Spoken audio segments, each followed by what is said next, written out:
Menjelang libur Natal dan Tahun Baru, pemerintah memperkirakan akan terjadi pergerakan sebanyak 110 juta penduduk di seluruh Indonesia.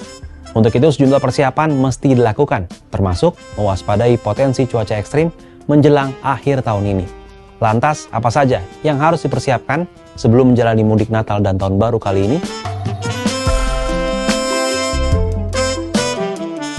Hasil survei potensi pergerakan masyarakat yang dilakukan oleh Kemenhub menjelang libur Natal dan Tahun Baru 2024-2025 memperkirakan akan terjadi pergerakan sebanyak 110,67 juta penduduk di seluruh Indonesia.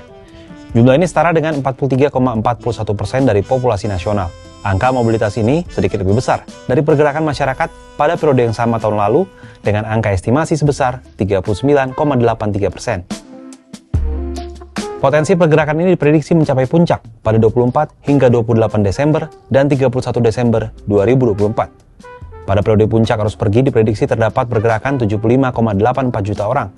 Adapun arus balik diprediksi mencapai puncak di tanggal 1 hingga 2 Januari 2025 dengan jumlah 34,78 juta perjalanan.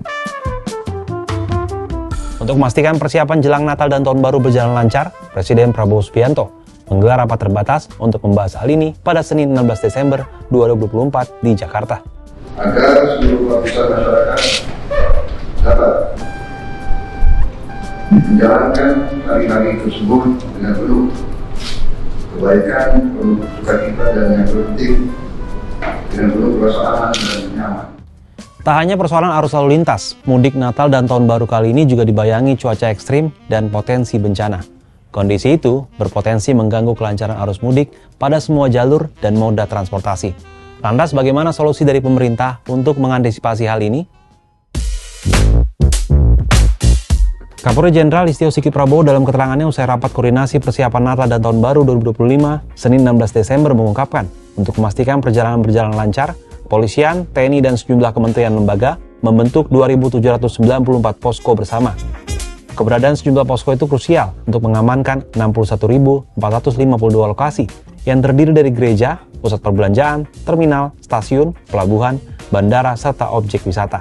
Tentunya dengan penggelaran personel dan seluruh stakeholder terkait yang ada, kita harapkan bahwa perayaan dan pengamanan Nataru tahun 2024 ini betul-betul bisa berjalan dengan baik dan masyarakat betul-betul bisa terlayani.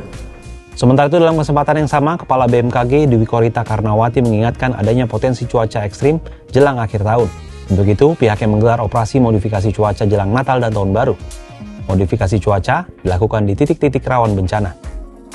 Sekali lagi kami mohon terus memonitor perkembangan informasi cuaca karena dari perakiraan dan prediksi kami menjelang Nataru hingga sekitar tanggal 9 Januari di beberapa wilayah terutama yang di jalur mudik juga mengalami peningkatan eskalasi cuaca.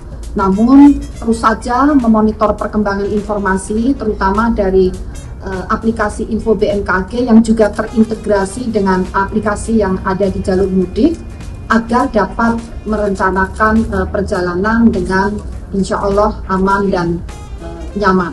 Ditemui terpisah, Kepala Korlantas Polri Inspektur Jenderal Aan Suhanan mengatakan ada beberapa lokasi rawan bencana yang akan dipantau. Di jalan tol misalnya, antisipasi banjir dilakukan di gerbang tol Kertajati, kilometer 158, jalan tol Cikopo Palimanan di Kabupaten Majalengka, Jawa Barat. Di jalur arteri dan wisata, Korlantas Polri juga memetakan jalur rawan bencana di Jawa Barat, Jawa Timur, Jawa Tengah, Bali, hingga Medan, Sumatera Utara.